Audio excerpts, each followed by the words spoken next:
ويبني مجده جدلا فروح الفائها ليصبح همة تروي عن حضرت حجر اسقلانی رحمہ اللہ تعالیٰ نے فرمایا کہ حضرت روح الامین نے عرض کیا کہ اپنے بندوں کی طرف سے 3 چیزیں اللہ رب العزت کو بہت پسند ہے۔ پہلی چیز،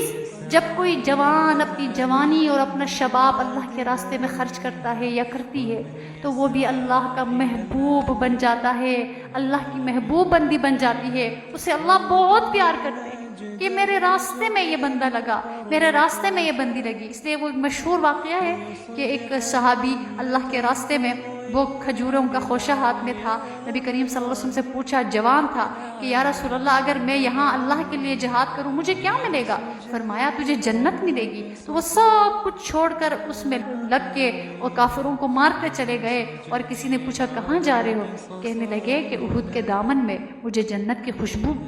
مجھے اپنی طرف بلا رہی ہے، مجھے خوشبو آ رہی ہے، اور وہ لڑتے لڑتے شہید ہو گئے اللہ کے لیے۔ تو اللہ کے لیے اپنی جوانی کو قربان کرنا، اپنی جوانی کو اللہ کے لیے قربان کرنا، اپنے وقت کو قربان کرنا، اپنے مال کو قربان کرنا۔ اور اللہ تعالیٰ فرماتے ہیں، میرے رسول نے فرمایا کہ اللہ کے عرش کے تلے اس کو اللہ جگہ عطا فرماتے ہیں، سایہ عطا فرماتے ہیں جس دن کوئی سایہ نہیں ہوگا۔ اس جوان کو، اس عورت کو، اس مرد کو جو کہتا ہے، جو کہتی ہے میں تو اللہ سے ڈرتا ہوں، میں تو اللہ سے ڈرتی ہوں، کوئی اگر دوسرا اس کو اپنی طرف بلاتا ہے، کسی نے میسج کر لیا، کسی نے کال کر لی، کسی نے کچھ کہہ دیا، کسی نے تعریف کر لی، اور وہ رک کے کہتی ہے کہ میں تو اللہ سے ڈرتی ہوں، اس بندی کے لیے اللہ کے عرش کا سایہ ہے۔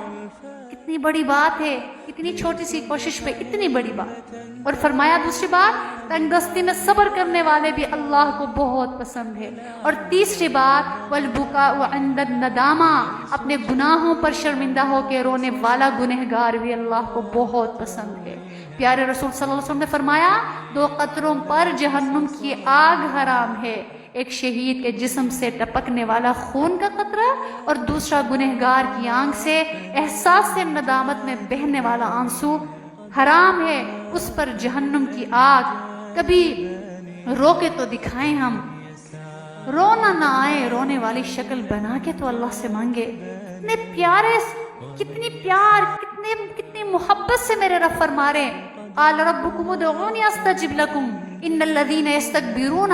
عن عبادتی سیدخلون جہنم داخرین، کہ میرے بندوں کو کہہ دیجئے، میرے محبوب صلی اللہ علیہ وسلم، اللہ کی رحمت تمہاری پکار کا انتظار کرتی ہے، اس کو پکارو تو صحیح، زندگی کی ساری خطائیں جمع کر کے لے جائیں، وہ ہماری خطاؤں کا ہمیں تانا بھی نہیں دیں گے اور معاف بھی فرمائیں گے۔ نبی عبادی انی انا الغفور الرحیم، ہمارے گناہ بہت ہے، اللہ فرما رہے میرے بندے تمہارے گناہ بہت ہے، تو میری رحمت کا بھی کوئی ٹھکانہ نہیں ہے، تمہارے گناہ اگر بہت تو میری رحمت بھی بہت ہے، میری رحمت کا بھی کوئی ٹھکانہ نہیں۔ زندگی کے سارے گناہ جمع کر کے لاؤ، میرے در پر جبین نیاز جھکاؤ، طلب کا دامن پھیلاؤ، ندامت کے آنسو بہالو، میرے لطف و کرم کو آزماؤ تو صحیح، تمہارے آنے میں دیر ہے، میرے راضی ہونے میں دیر نہیں ہوگی۔